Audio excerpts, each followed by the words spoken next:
Hey guys, Paulo here from congachops.com, and welcome back to our Quick Tip Lesson Series.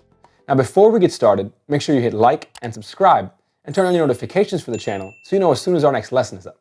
In last week's lesson, we worked on 3 different ways to voice the same figure while playing 2 eighth notes leading into a downbeat. This week, I want to focus on the second eighth note of the bar, the and of 1, to get our inspiration. Now, actively focusing on a specific beat to use as a landing pad or jumping off point is a great way for us to get really comfortable playing different shapes no matter where we are in the bar or where we are within our tumbao pattern. This is a great way to think about different phrases in order to make the choice about what to practice. Of course, when we find ourselves in a musical situation, we really don't want to be relying on thinking of these shapes as they're notated. Ideally, we want to have them mastered so that we can implement them freely in our playing as we make them part of our musical language. So for this first tumbao variation, let's work on a 4-bar phrase in 2-3 clave. All we're going to do is play a single open tone on beat 4 in the second bar and 2 open tones on the first 2 eighth notes of the following bar.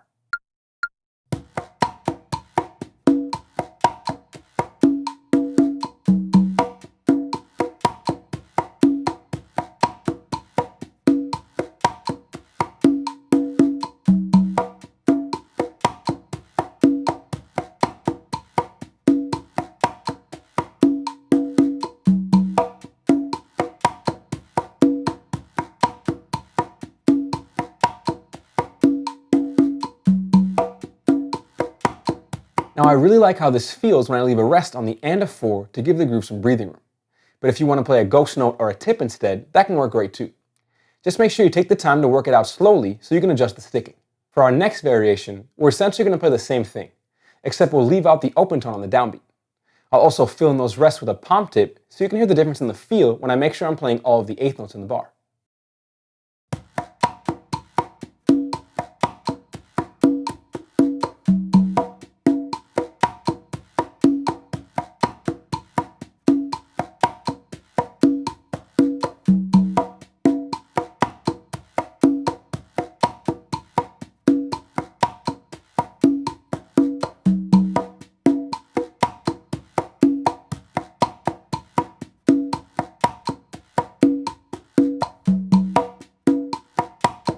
This specific variation feels great to me when I add in that palm tip that would otherwise be 2 rests.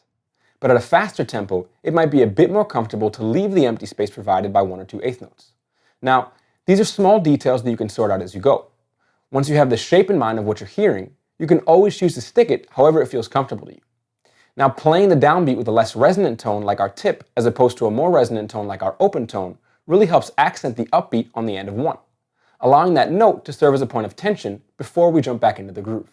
Now for this last variation, I'm going to add another open tone on beat 2 to connect our figure with the 2 low drum open tones we're playing on the and of 2 in beat 3. You'll hear that this simple change will transform the tension we created and turn it into a single, more fluid musical idea. Let's work on this slowly over a 2-3 clave.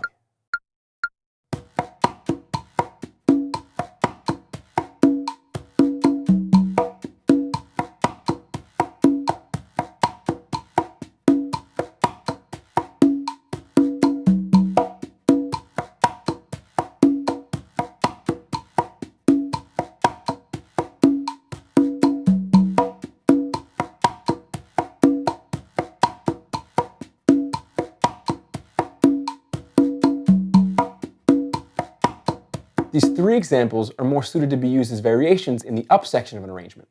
More specifically, when the timbale player is mainly playing bell, the bongocero is playing a handheld bell, and the conga player is playing his or her main groove using 2 or more drums. Using them in a down section where the timbalero is playing cascara could prove a bit tricky because the phrase might create a bit too much tension and distract from a lead vocal in a salsa setting, for example. And these variations also just tend to feel more natural in higher intensity sections. So let's work on playing these 3 variations freely at a bit faster tempo.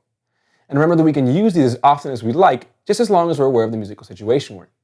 So for this next example, I'll work on them over our Conga Chops Modern Montuno 2 practice. 2, 1, 2, 3, 4.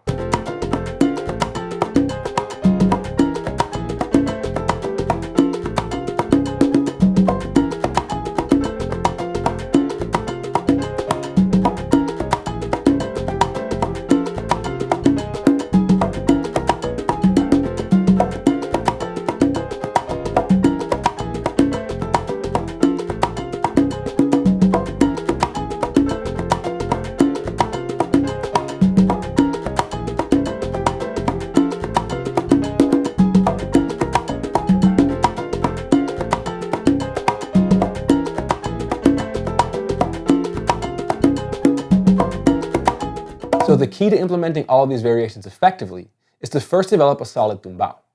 It's something you should be working on every day as part of your practice routine. Your tumbao on one drum, two or more drums, and of course your baqueteo will ultimately serve as the foundation for almost everything else you begin to develop on the drum within the Afro-Cuban tradition.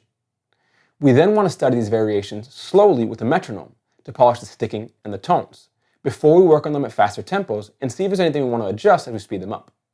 Next, we need to make sure we're always listening out for these phrases, whether it's in a timba, salsa, or Latin jazz setting, to start to develop a feel for when and how to use them. If you're interested in checking out a ton of exercises to help you develop your sound, your tumbao, and ultimately develop a killer practice routine that you can work on to improve daily, no matter how much or how little experience you have playing congas, I strongly encourage you to take advantage of our 7-day free trial on congachops.com. Not only will you have access to a bunch of amazing courses, lessons, loops, and our members-only community forum, but we also have step-by-step follow-along practice routines for each of our main courses that'll give you actionable steps to help you master everything on the site and help you build your own custom routines to improve on what's important to you. Just click the link below to start your free trial and see what it's all about. Now, don't forget to support our channel by giving this video a like, leaving a comment down below as to what you'd like to see next, and hitting subscribe so you can catch a new video each week. Thanks for watching.